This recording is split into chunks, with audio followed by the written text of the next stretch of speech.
across Texas. The issue is. I'm Stephen Dial in Dallas. I'm Rudy Koski in Austin. And I'm Greg Krugen in Houston, and this is Texas, the issue is. A Senate bill would ban all forms of non-medical THC and just leave CBD, which is the original intent of a bill passed several years ago, according to some Republicans. I talked to Texas Ag Commissioner Sid Miller about the possibility of an all-out ban. The circumvention of Texas law has led to the outright sale of these illegal products. For hours, a Senate committee heard testimony from law enforcement, doctors, and the public about Senate Bill 3. When it comes to SB 3, it would basically create an outright ban on things that aren't CBD. Do you agree with that?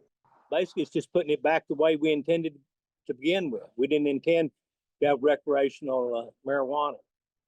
When we passed the hemp laws, I wrote the hemp rules for my agency.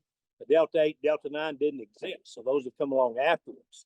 So now we have junior high student can go in a gas station, buy a Delta 9, take it back to junior high and pass it out. That's unacceptable. Lubbock State Senator Charles Perry wrote the bill, saying thousands of businesses are selling illegal products. What happened is they took that and synthetically altered the deltas underneath. There's multiple delta components, and exploited that to where you've got extremely high THC content. So it will put them back to the original intent of CBD. Law enforcement testified that some stores are selling Delta products with high levels of THC.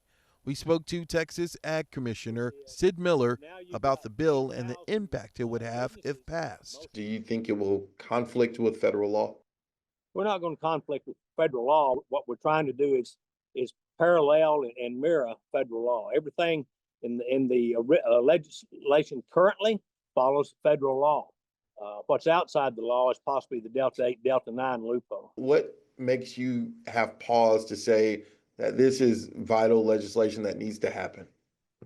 Well, you know, I'm kind of torn between, because we never wanted recreational marijuana, and that's basically what this is. But now you've got 8,000 businesses, mostly mom and pops, that have put their life savings into opening these new businesses, and we may put them out of business. That tugs at my heart a little bit. I hate to see anybody lose their life savings. Jake Gary is the CEO of Fresh Grown Texas, the largest hemp grower in the state. The people inside of Texas that grow, manufacture, and produce aren't making the products that you're trying to ban. If you really wanted to win on both sides, then all you'd have to do is create a market that states that only Texas-made products could sell in this state. I speak on behalf of the growers in this state, the manufacturers, and the consumers. All SP3 will do is kill an industry that is thriving and take away jobs. I believe if this becomes law, it's really going to close the door on any type of discussion about recreational marijuana in Texas. Is that your hope as well? Yeah, I think so. I think you're exactly right.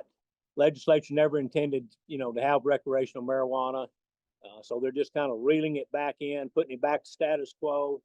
I just hope they don't cross over and go too far and limit the real medical marijuana that's helping a lot of people. Matter of fact, they could loosen the strings on that one a little bit, and I'd be much happier.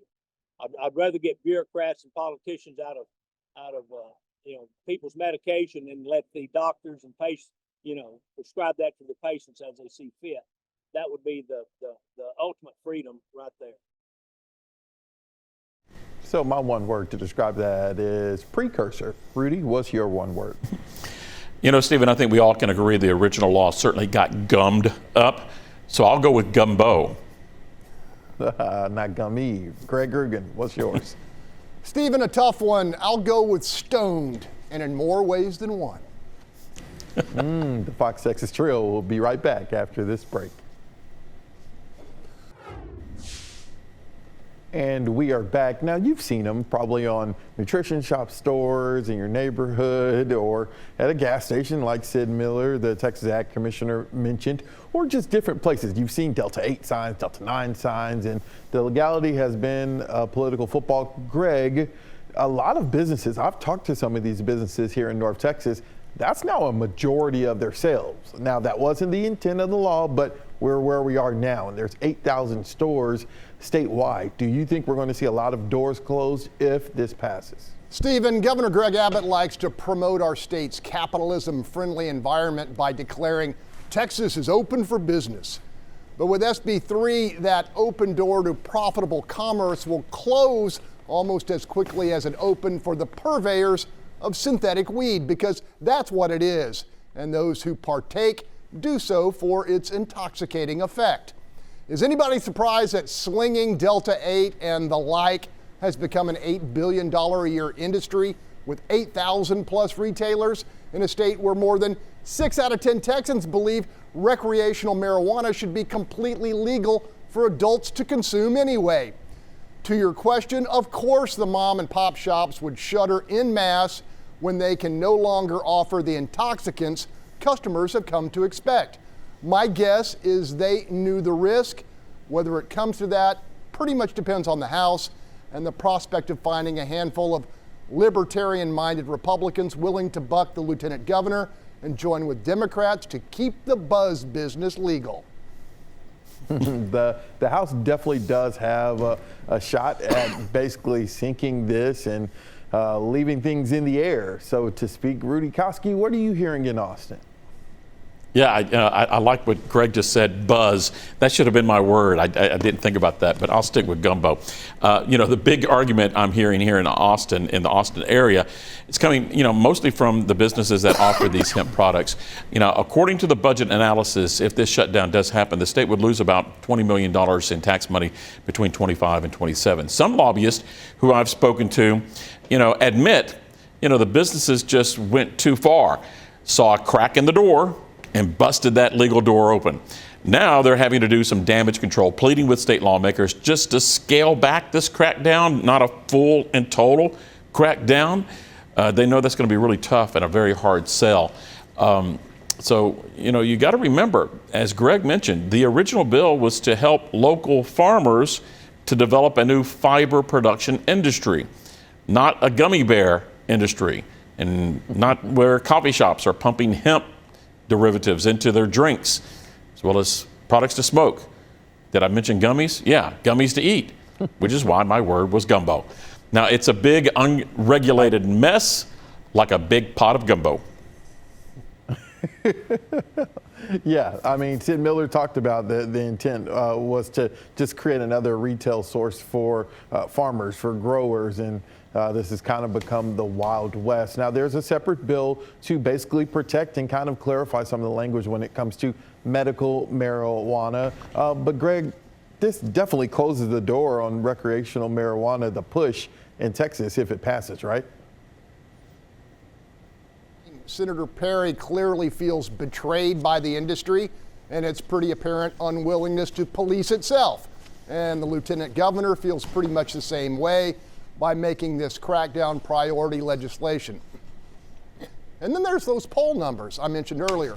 Simply have it translated into an election issue which poses a threat to Republican dominance of the Lone Star State.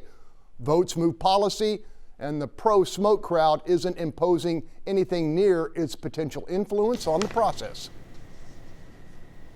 Rudy, what started this door opening was a federal farm bill, and then Texas lawmakers did their own type of thing. Is this sure to go to court if this becomes state law? Oh, yeah. Where there's smoke, there's fire. And the state is still in court. You may remember after the health department tried to make Delta 8 an illegal substance back in 21. So I'm sure a lawsuit's going to be filed. Smart Money says it will be done right here in Travis County. We'll get a progressive judge issuing a TRO, and then it'll probably go all the way up to the state Supreme Court. All right, well, we will be right back. And on the other side of this break, we hear from new Senate Commerce Chair Ted Cruz. We'll be right back.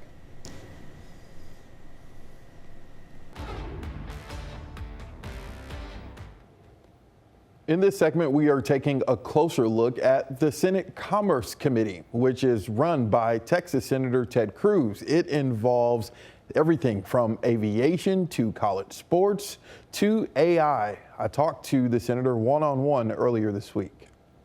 And the Commerce Committee has jurisdiction over about 40% of the U.S. economy. And so my number one priority in the Senate, this has been true for all 13 years I've been here, My number one priority has been jobs, jobs, jobs, jobs. What do you make of just all of these issues that we have seen kind of in back-to-back weeks when it comes to aviation? Of course, the deadly crash a few weeks ago, but then a Delta flight leaving the United States and going into Canada, flipping upside down. You have smoke on a plane.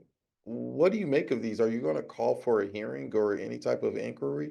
Well, absolutely, and one of the responsibilities of the Senate Commerce Committee is aviation and the FAA. And I will say, first of all, the deadly crash that we had at DCA Reagan Airport was truly horrific, where an American Airlines plane collided with an Army Black Hawk helicopter.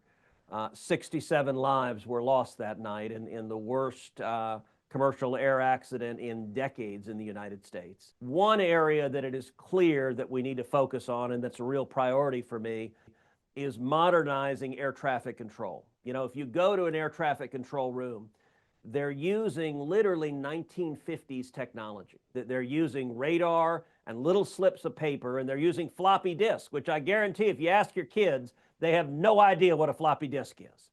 And it makes no sense that we are monitoring millions of flights using technology from prior decades. And so it is a real priority. We will have hearings. We will be working to modernize air traffic control so that we can use GPS and the most advanced technology to keep people safe. Another issue or topic that's kind of in your realm is AI.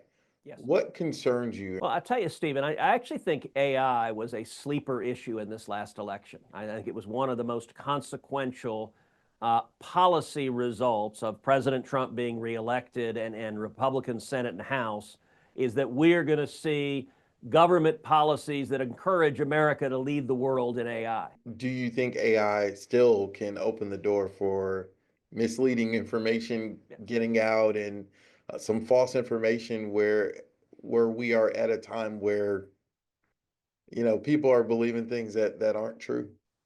So look, of course, with any new technology, there are risks. Any tool, you know, if you invent the automobile, people get run over. You have accidents and people misuse them. Anytime you have human beings, you're going to have some human beings who are criminals who choose to use a tool for nefarious ends. And the Take It Down Act addresses revenge porn, a phenomenon sadly we're seeing far too commonly, where non-consensual intimate images are put out online, and it addresses in particular deep fake non-consensual intimate images. They appeared to be naked pictures of her, they weren't real, but then sent it to all her classmates, and that's a grotesque violation of her rights and her privacy. And so my legislation, the Take It Down Act, number one, it makes it a crime to do that. You can't do that to somebody else. And the existing laws didn't make it a crime to distribute a deep fake. And so we needed a new legal regime, a new legal standard to make that a crime. And then secondly, the Take It Down legislation puts an obligation on the tech platforms to remove the content when they're notified by the victim. When the victim says, hey, that's me, and that picture I didn't consent to, remove it, that video, remove it, it puts an obligation to take it down. My legislation has already passed the Senate unanimously, 100-0.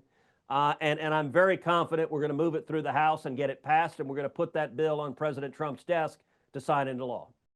Greg, Senator Cruz is focusing on things like the outdated equipment and that air traffic controllers are using. He mentioned floppy disks. I'm young enough, but also old enough to know what a floppy disk is. Kids these days would not know what the heck that is. But it's interesting, he didn't talk about DEI, something that President Trump said in the immediate aftermath of this deadly crash. Do you think people have just forgotten about the president's comments about race possibly being a factor in this? Look, Stephen, I think there is a significant segment of our population that remembers and repeats everything Mr. Trump says, as represented by Marjorie Taylor Greene, who wore that MAGA hat at the president's congressional address embossed with the words, "Trump was right about everything." I think there's another significant group which generally supports the president's policies, but also takes a good bit of what the commander-in-chief says with a grain of salt, i.e. Ukraine started the war and the like. As for the DEI blame game and the vaunted return to a meritocracy, I think a majority of Americans want to see some actual proof of diminished performance by so-called DEI hires before they buy into that. Perhaps it's forthcoming, but I haven't heard or seen that proof yet. Full disclosure, as the father of a disabled son, I'm actually following this issue closer than most. Rudy, what's your take? I got to disagree with Greg. I think there's a lot of examples of, questionable hires and not by merit. So I think that there's a lot of people who support the idea of getting back to merit-based hiring and instead of trying to fill a certain seat with a certain status and all that. Whether or not that's what's contributed to the air traffic control problem is another thing. But just wanted to say that. Let's face facts, though. The air traffic control problem, it's not a Republican problem. It's not a Democrat problem. It's a bipartisan problem, one that's been created and ignored by both parties. It was there during the Obama administration. It was there during Trump's first term. It was there the past 4 years under the Biden administration. We had a local congressman, Lloyd Doggett, who had been screaming, a Democrat, by the way, screaming for the past 4 years to help and do something with air traffic controllers, and his own party ignoring him. So based on all that, are we going to see a change? I don't know. Take a look at what happened and how the Democrats acted during Trump's speech just a few days ago. How the Democrats voted against protecting women's sports bill, and how the GOP right now, they're just all focused on cutting things. So can something be done? Should something be done? Yeah. Will something get done? I don't know. Stephen? It wouldn't be Congress if things didn't get done. Greg, really quick, AI was a topic. Senator Cruz doesn't want it to be overly regulated. Could that bite us at the end? Absolutely, Stephen. I know you are the youngest, albeit most talented member of this trio, and may not have seen 2001: A Space Odyssey, but I would bet the ranch that movie buff Rudy Koski has. The Stanley Kubrick film, released way back in 1968, offered the world a frightening image of what can happen when artificial intelligence goes wrong. Look, the tech savvy may be cackling at this old know-nothing geezer with 1 foot in a tar pit, but running headlong into unshackled AI is bound to have consequences, both good and bad. Call me conservative, call me a scaredy cat. I just think reliable guardrails for this new frontier of tech is the smart way to go. In other words, what's the big hurry? And if your answer is profit, well, that worries me. All right, we'll have to leave it there. Go with Greg back, if you want to survive. We'll talk about what our issues are. We'll see you in a minute.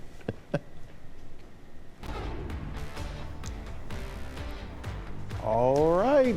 We always have issues, right? Greg Grugan, what's your issue? All right, look, will the real Representative Jasmine Crockett stand up? I remember a feisty, albeit articulate, lawmaker in the Texas House, and yet this new transformation, profane, it's kind of a lounge act. I don't know what's going on with Jasmine Crockett. Is she looking for a different constituency? Because, the name calling and the dancing and all that stuff, call me an old fuddy-duddy, but it looks kind of made up. I don't know. Stephen? Yeah, I mean, of course she's in this district, right? I think she is just filling a role that some on the Republican side have already done. The Marjorie Taylor Greens or the other ones now. Is she being more colorful in her language? Definitely. But just like how some people see the president and his statements, I think Jasmine Crockett is just becoming that Democratic side of the voice. Rudy, what do you think? Yeah, I saw this coming. I covered her when she was a state representative under the Capitol Dome here in Austin, and some of the outlandish things and antics that she did during that time period. And then, she's somewhat become a cartoon character, starting with her passing the torch ad. Remember that, with the Pentecostal flame that came across? So this really doesn't surprise me at all. Moving to my issue, shout out to Texas space industry. We have 2 Texas-made lunar landers on the surface of the moon. Actually, 3, 2 now made by a Houston-made company that didn't have quite the success that they wanted, but nonetheless, they're on the moon. They have transmitting capabilities, and they're doing the things. And then a Cedar Park one, Cedar Park-made lunar lander that touched down perfectly and is performing exactly the way that they want. You know, a big shout out to all the folks that are in the Texas space industry. We've got a new age that's happening right now. We've got a new head of the Texas Space Commission who was talking to state lawmakers recently saying, you know, let's keep this going. We need to do it. And this is actually a national security issue. So a lot of Texas companies playing a big role in that. So that's my issue. All right, my issue is college sports, and while the big dance is not on the network that you're watching, man, college sports is at its peak right now, especially college basketball. And of course, now that Texas, so the guys on the screen with me are pro SEC now, but the SEC is killing it in college basketball. Georgia beat Texas in Austin a couple days ago. Wondering if Georgia is going to make the big dance. I'm Georgia everything because I'm from Georgia, if y'all don't know. But I love Tar Heel basketball. People have been critical of Hubert Davis. He is getting a contract extension. He's not going anywhere. I wonder if the Tar Heels will make the big dance. That's my issue. Don't forget the powerhouse Houston Cougars. Yeah, you watch him. And Ole Miss just took down Tennessee on Wednesday. It's going to be crazy. March Madness certainly here. All right, that's all the time that we have to see this episode. Go to our station YouTube sites. And keep the conversation going by interacting with us on social media. Next week, more flashpoints on the Texas political landscape. Until then, be sure to let us know what you think the issue is.